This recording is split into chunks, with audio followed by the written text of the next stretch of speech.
a seminarian, but he has these. He's basically a socialist. And he has all these ideas. And remember, he talks to Illusha early on about kind of these socialist ideas, universal brotherhood, and all this, and that kind of contrasts with Zosima's understanding of a universal brotherhood.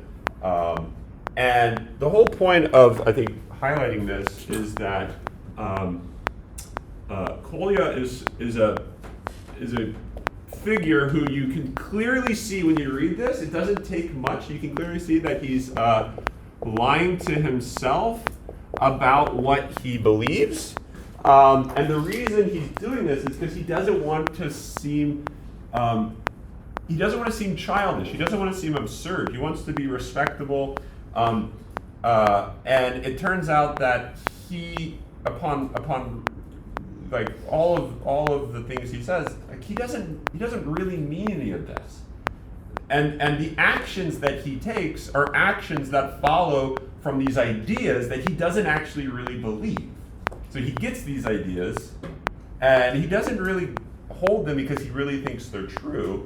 And it's because of this influence from Rakitin and Ivan, although Ivan's not mentioned explicitly, except for the fact that Kolya's full name is Nikolai, like Ivanovich, son of Ivan, Krasotkin or something like that. And so once again, over and over again, you get these references to how the characters kind of are all different iterations of each other. They're kind of all intermingled. Kolya's mother is Anna Fyodorovna. I forget what the feminine version of it would be, but basically the daughter of Fyodor. And it turns out, once again, depictions of how the characters kind of are all, of the same genealogy, which goes back to the very first thing we were talking about when we introduced the book. So Kolya is kind of a depiction of this, but it's this depiction of these ideas that kind of get embraced by people that don't really believe them, and it shows you in a very concrete way how the claim of Zosima and of Dmitri and all these people we've seen, that all are responsible for all. I don't think it literally means like I'm responsible for the murder because I bumped this person's elbow and that caused this thing to happen, which caused the trigger to pull, so I'm responsible. So it's not a mechanistic type of responsibility that's at stake. I think what's kind of at stake is ideas can kind of be like tyrants in a way, and you can see this playing out in the life of Kolya, that he doesn't really believe this stuff, but it's causing him to act certain ways. And why does he believe this stuff is something we can talk about. But he develops all of this from Rakitin, he said. It was from a conversation that he has with Rakitin. Okay, does that make sense? This is also the great problem that Zosima says that Fyodor has. That the thing about the old buffoon is that he lies to himself, and only if he were honest with himself, if he could be like 100% honest with himself, would he be able to like find peace. And part of the problem with Kolya is that he doesn't actually believe any of the things that he thinks he believes, and so he's just like one great big lie. Does that kind of make sense? Okay, so this is why I think Kolya is on the scene, because you look at now the ways that responsibility of these characters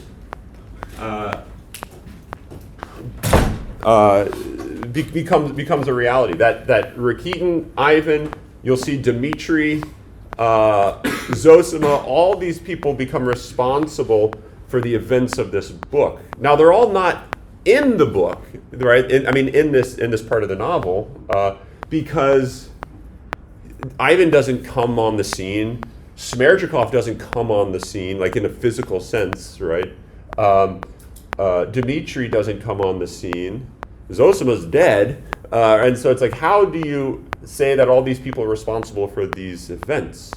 And it's going to be through kind of looking at the story and the relationship between Kolya and Illusha, and recognizing that a lot has to do with how ideas spread. You could talk about it as spread, which has great effects. So, what's the central event of this part of the book? What's the thing that's happening? Like the real significant thing that's happening in this book? Illusha is dying. Yeah, Illusha is dying. So you have a suffering child, and what? Why is Illusha suffering? Did he deserve this suffering? Did he do something that was like, okay, yeah, he got what was coming to him? What was the source of the suffering? The thing he did with the dog with the pin. Yeah, so there's that. So there's one. This is an important thing. There's one aspect. He is suffering the guilt, the conscience, and he says God is punishing me for this, and that's one way he interprets his death. That he's in some sense guilty of something. Okay, but in another way, why is Illusha, like in a more physical sense, why is he suffering? He's sick, right? Like he's just. Yeah, he's sick, and you remember what's the cause of his sickness? Why does he have this fever that's leading to, like all Dostoevsky like novels? It turns out, why are these people sick? What are they sick with? It's like, it doesn't matter. They're just sick and they're dying. Yeah. I think someone says consumption, right? Yeah. So there's possible theory. Yeah. So he has, presumably he has that, but I think it all comes down to one event that occurs. They're throwing stones, right? They're throwing stones. And why are they throwing stones? He's suffering because he's throwing stones. Why are they throwing stones at him? He's throwing stones. Well, because he did throw stones at them. But how did that whole fight? Because he's called a fool. Right, and then why did he stab him? We've got to get all the way back to the original beginning of this whole like fight. It's like you're like trying to unpack like a fight at a recess. Right? This person stabbed that person with a little pin, and then that person called this person a doofus, and yada yada yada. And you're trying to get down to like the heart. Well, how did this really begin in the first place? And Lizzie, do you remember? Dmitri does what? Dragged his father out into the streets. Dmitri, we'll just say beats the father of Illusha. And what does Illusha do? Remember, he drags him by the beard. He has a scraggly beard. And he drags him by the beard out into the street, and Dmitri starts beating him. And then Illusha runs out. Illusha's crying, and he's begging Dmitri to stop. He's asking him to stop. Forgive my father. Don't do this. Don't. And the kids see this, and they start basically mocking him, laughing at him that he has so much compassion for his father. So he's this suffering child, or specifically this son, because of the we'll just say because of injustice, basically, in some ways. The insults of his father is bearing, and remember we saw this with Sneguryov, the dad, his love of his father, this captain that gets beaten, is like the real heart of why these kids start mocking him and tormenting him and all that. And that's what causes them to get in this fight and to throw stones. And he gets hit in the chest with a stone, which causes him to take the sickness that same day, it says, right? That same day that happened is the day he got sick. And then he starts dying because of this. And once again, here you go. You see, this is the central action of the book. It's actually a passion, if you will. Right? It's something that's happening to him. And who's responsible for this? Dmitri. Dmitri's responsible for this. And what did you see at the very end of the last book? What does Dmitri own up to? What does he say? Because of this dream that he had? He's responsible. He's responsible for why the wee ones, the children. Remember, he has this dream about the children, these Russian peasant children, and they're suffering. They're starved. They're dying. They're crying. Their mothers can't console them. No one can console them. And he realizes in this dream, I'm responsible for that. And you might be thinking, how are you responsible for suffering children? And the very next book, you get a return to this event, and you realize, wait a second, Dmitri, in some sense, is responsible for why Illusha's dying, why he's suffering. Does that you kind of see what's happening here? So Dmitri comes to that realization, and you can also play a bunch of you can pin a bunch of people to this. Rakitin, as we're going to see through this, it's like if you wanted to do the chain of ideas or the chain of responsibility, is responsible for that as well. Okay, and so the idea of how is it that all are responsible for all?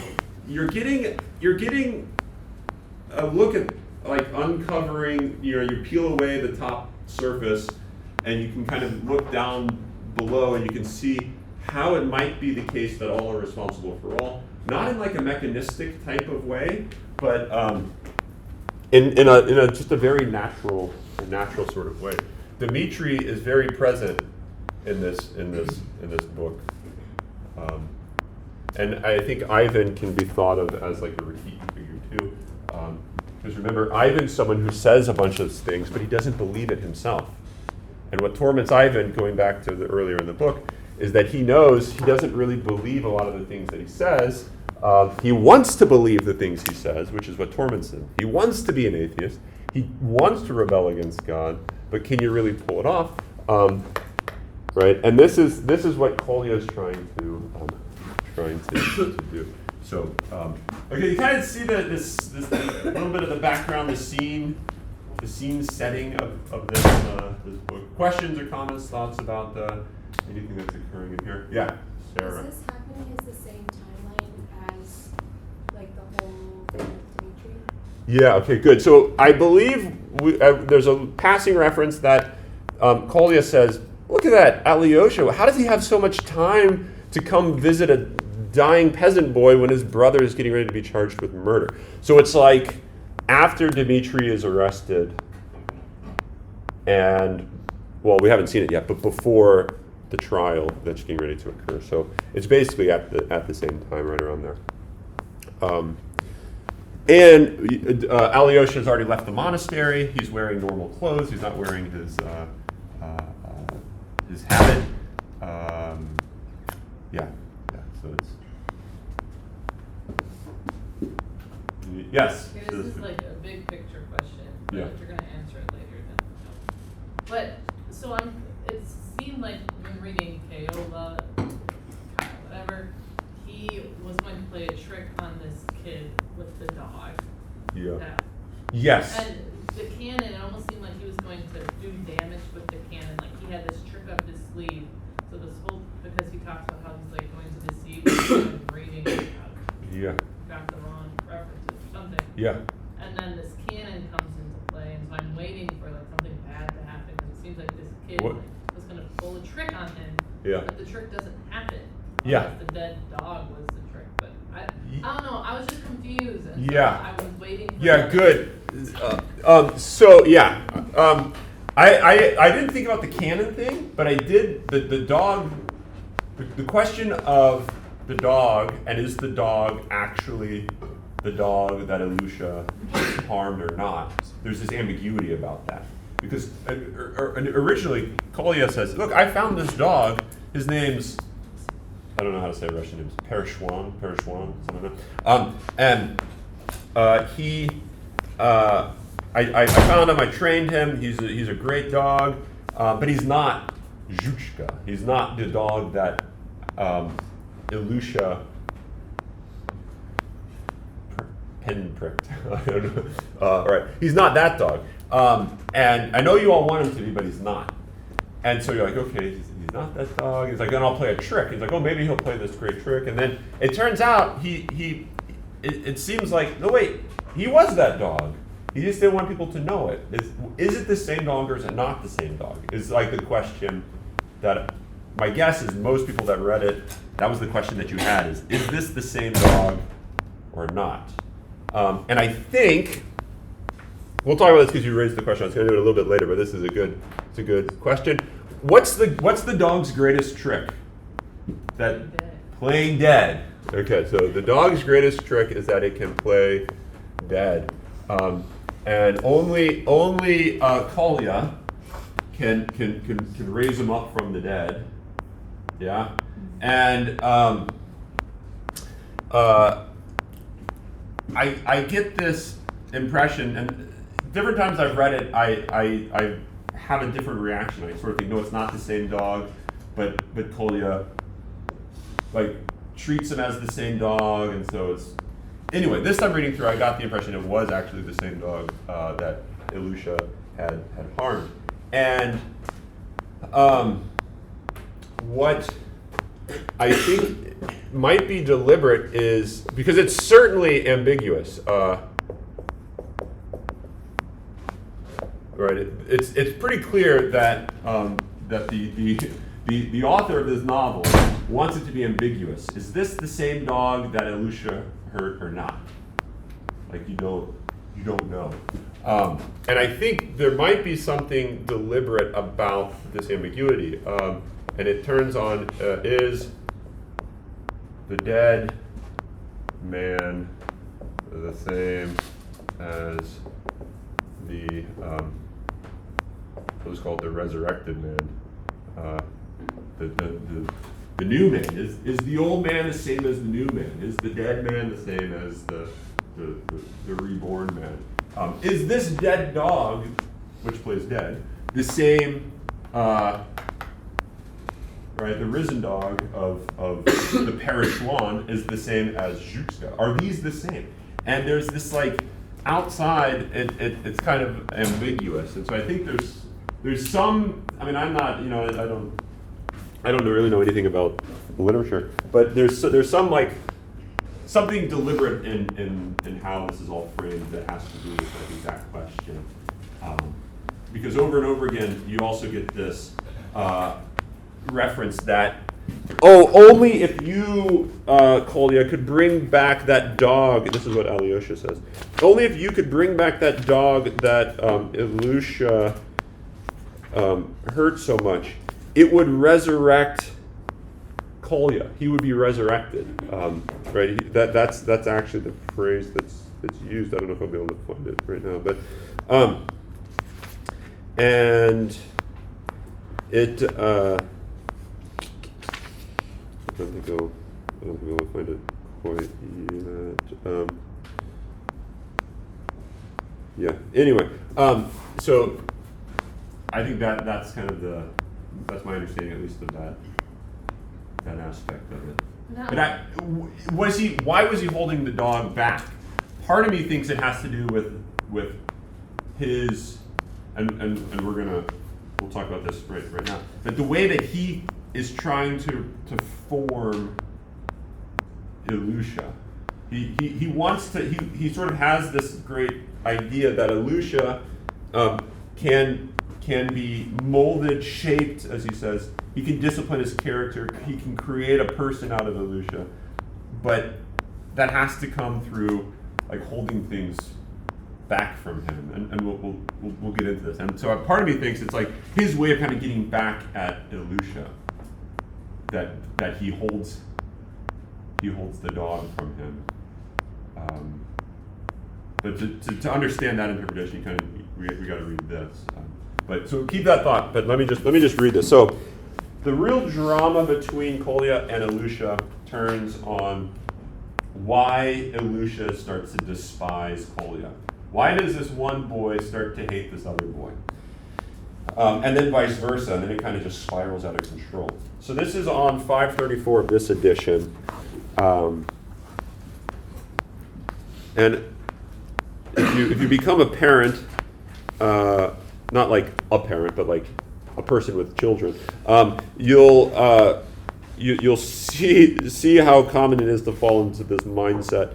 But this is, I think, even true with how we react towards friends. Okay, so here's what Kolya says. He says, "All right, Alyosha, here's the background for why Illusha is so tormented by this dog and why we're fighting with him and all this." So you finally get the backstory. What was the real reason? And it begins with Kolya saying, "I like kids generally," which is exactly what Madame Holikov said earlier on in the novel. Like, I love humanity generally, but in the particular, they kind of smell and they're ugly and they're hard to get along with and they're kind of annoying because they either say the wrong joke or they say too many jokes or not enough jokes or whatever. Right? It's the idea of humans we can love. The actual particular human, it's so hard to love. And so Kolya begins by making this point. So let me just keep reading. I like kids generally. I've got 2 chicks on my neck at home now. In fact, they made me late today. After that, they stopped beating Illusha, and I took him under my protection. So the schoolboys were making fun of Illusha because he was kind of younger, and so Kolya befriends him. Right? I saw he was a proud boy. I can tell you how proud he is. But in the end, he gave himself up to me like a slave, obeyed my every order, listened to me as though I were God, tried to copy me. So one way you can kind of think of this relationship is Kolya kind of sees himself as like a god to Illusha.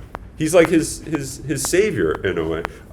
In the breaks between classes, he would come running to me at once.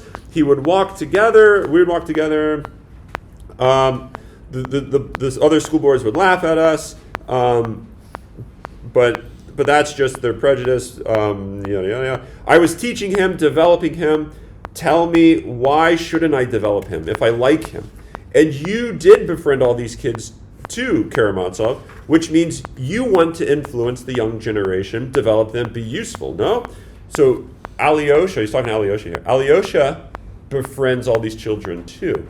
But what's interesting about the way Alyosha befriends them is it's radically different from how Kolya does. Because Alyosha actually treats these kids as perfectly like equal to himself. He doesn't think, I'm going to come down and I'm going to impart good formation on you. It's as if he treats them as perfectly equal. There's not really like an agenda that develops. He lets them kind of have their own freedom, I think is one way to think of this also.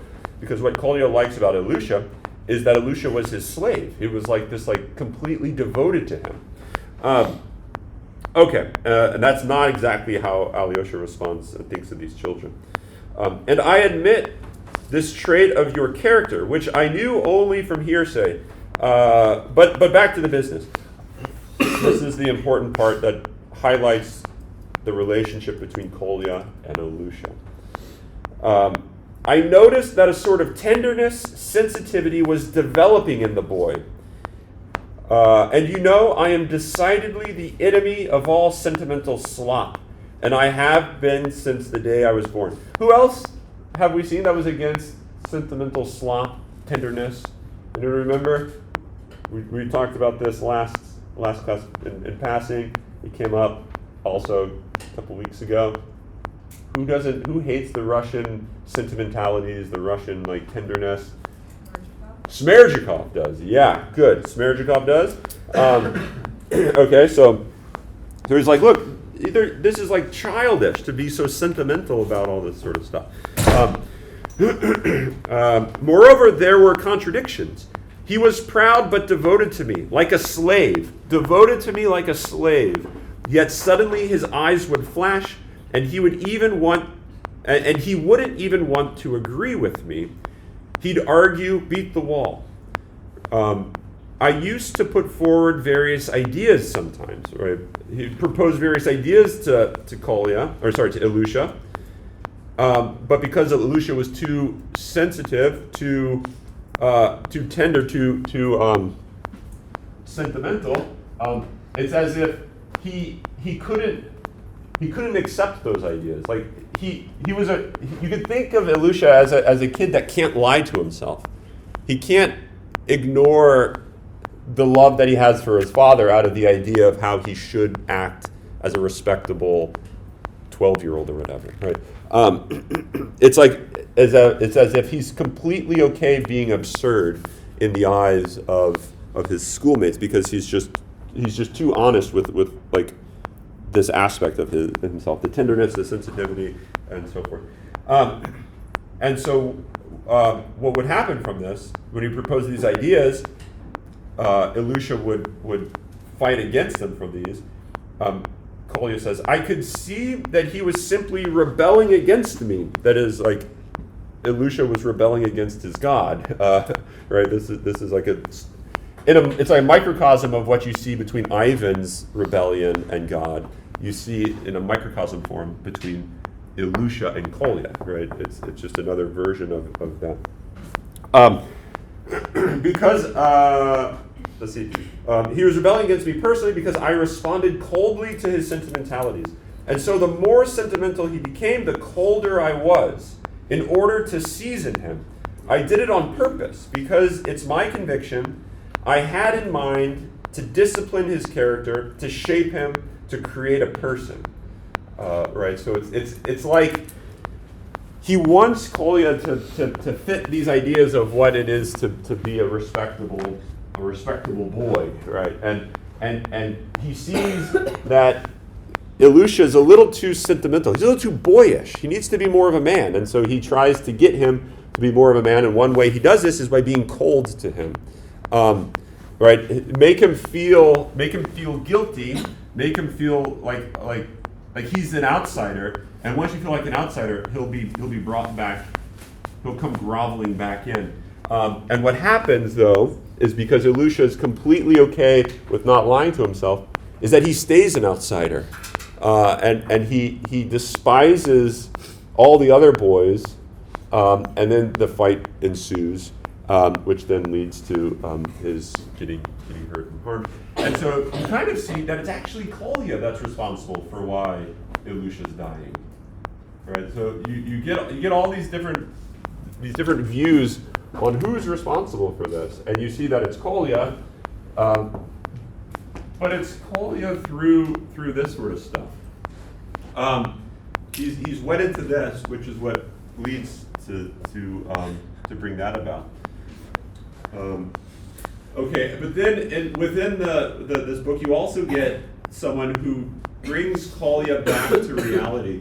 He brings him back to himself, which is, not trying to fit the ideas of.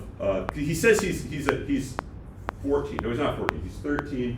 He's about 2 weeks from being 14. Which, if you know any 13-year-olds, 2 weeks doesn't matter. If I'm 2 weeks from being 14, I'm 14.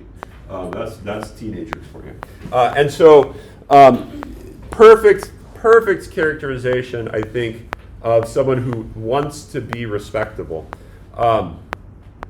Okay, and so what Kolya does is he meets Alyosha, and he, in talking to Alyosha, let's see, how do I, we got a lot of arrows going. He meets Alyosha, and they start talking, and Alyosha treats him like a perfect equal. He lets him have his own ideas. Remember that one line in there, which is a beautiful line. Alyosha poses a question to Kolya, and it's as if I forget how, I won't find it now, it'll take too long, but it's as if the question he proposes is as if Alyosha wasn't so much looking for him to answer a certain way, but was wanting Kolya to answer it for himself.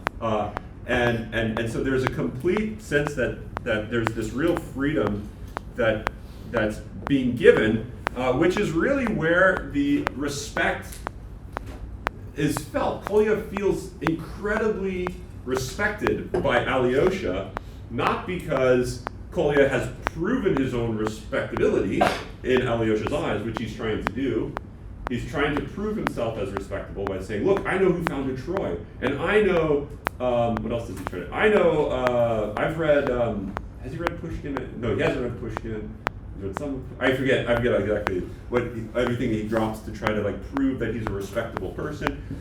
But that's not, he knows as he's doing this, he knows that's not making Alyosha respect me any more than anything else. The real thing where the respect is found is that Alyosha has given him this sense of like freedom. He's in a sense his own person. He can like make his own decisions about things, which is to like treat him like an adult. Does that make sense? And so it's as if Kolya doesn't feel the need to have to prove anything to Alyosha in order to earn his respect. It's given to him by Alyosha, which is what makes Kolya actually love him. Kolya comes to love Alyosha not because he's been able to like, prove Kolya's been able to prove himself an equal, but because Alyosha has already, like, without him having to do anything, he's treated him like an equal, which is an interesting thing for, a 24-year-old sort of acts towards a 13 and almost 14-year-old, right? And what that eventually does is it makes Kolya open to not lie to himself. And right before they go into the room of Illusha, who's dying, do you remember what Alyosha says? This is probably didn't pick this up, but it's okay. Alyosha says something to Kolya. Kolya hates the peasants. Remember the whole book before, the chapter before it, Kolya's making fun of the peasants. Look at this ugly peasant. Oh look, they're stupid. They don't know anything. They don't feel anything. They're just complete waste of existence.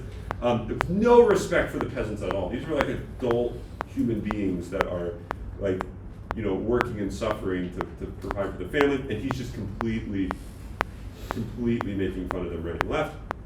And what does Alyosha say after they have this exchange where Kolya starts to love Alyosha? Alyosha says, it'll do you a lot of good. You'll learn a lot if you spend time with these people.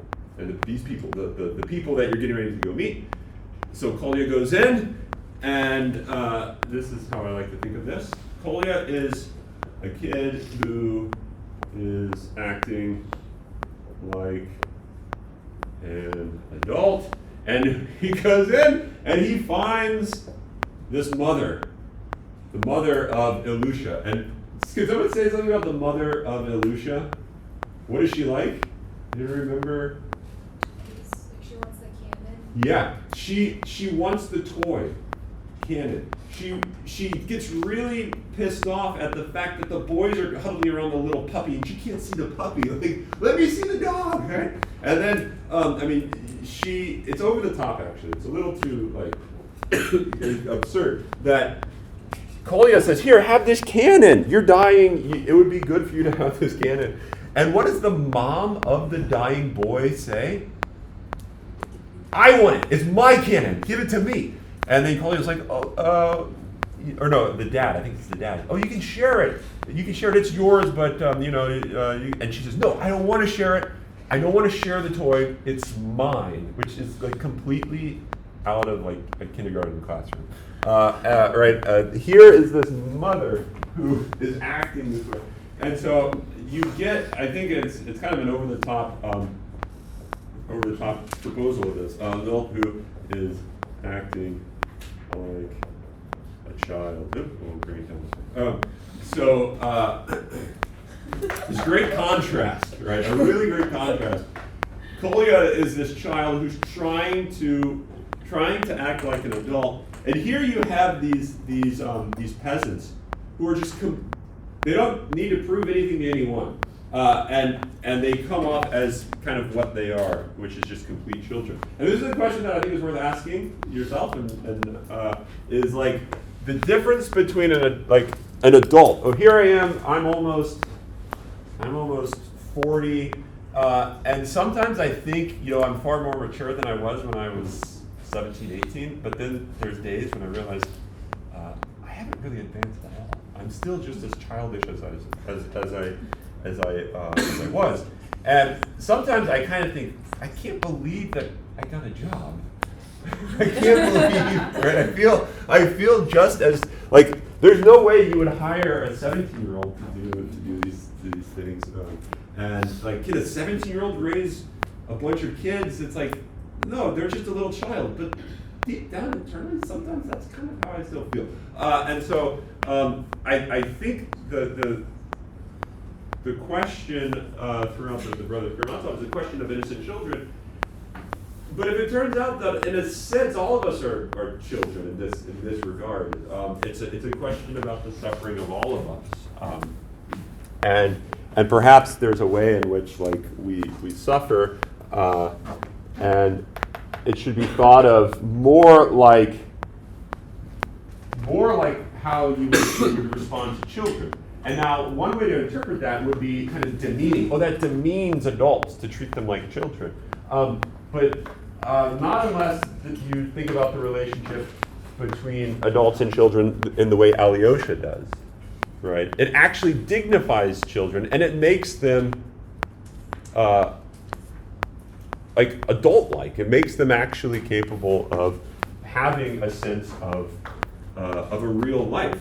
Because otherwise, if you don't do that, the exchange between the two is going to be one of rebellion, one of having to prove something to someone, having to hold things back from someone, so that this person feels the need to have to, I want them to come to me and ask for forgiveness, or right? It's this sort of constant warring between the two, and that's what you see with Kolya and Illusha. He thinks, I'm going to form this kid. I'm really going to make something out of him. But the way he does it, it just completely destroys him. Because he sort of thinks that he has the formation, and he's trying to bring Illusha into that, but it just brings about this complete destruction of both of them. Does that kind of make sense? It's I think the way that Alyosha is acting here is he's sort of saving these boys, and the way he's saving the boys is because he sees himself as equal to them. He sees himself as sort of I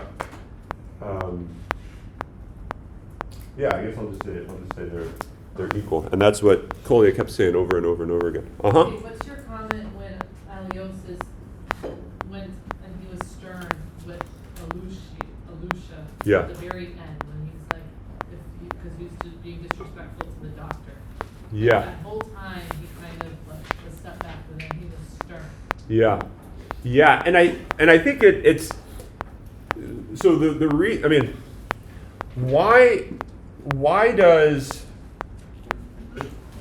why do we believe certain ideas, or children? Why do children hold certain ideas? And it's very, very rarely, I would say, because they actually think the ideas are true. It's because that they have a certain respect for the people that do hold those ideas. And it's not merely, I think, just they believe what their parents believe, but it's like you see the truth of the idea in the lives of the people. It's like if you really looked at the life of Rakitin, you would not be attracted to his ideas in practice. It's like Rakitin's life is like a counter example to his ideas, and I think what has to happen first is Kolya basically comes to accept the authority of Alyosha, not because of any ideas of Alyosha, and that's what then allows him to respect Alyosha's actually criticism of him. It's a criticism that doesn't actually drive him away. I mean, this is really hard to do, specifically in religious life, I would imagine, where there are these dynamics of order and this person is this superior, or this. At the same time, it's not supposed to be an order that's driving people apart, but actually bringing people together. And it's a really complicated thing. And I think it must it must ultimately begin with a sense of like the real genuine equality of the people, which is then what lets you respect the authority of another person, because you don't see them as like coming down and lording their authority over you, because in one sense they're no better or no worse than you. And I think that's what eventually Kolya comes to accept the reproach of Alyosha, because he's already respected him as a person, and he's not holding on to some ideas anymore. Does that sort of, because it's now like a devotion to Alyosha as a person, right? This is the one person in the world, I forget how exactly how it goes, this is the one person in the world that could tell me what to do, or something like that. It's like, look, you just met the guy. But I think it's supposed to be this, like, it's linked up not because Alyosha has some agenda of ideas of here's what needs to be believed if you're going to be a respectable individual. I mean, you can just also think about that in the context of your own life. Like, when people correct you, sometimes it's a little bit off-putting and you kind of feel like it's causing division. But sometimes when people correct you, given the proper context, it's not always the occasion of you despising them and resenting them, but it can actually be you see their actual genuine concern. Yeah.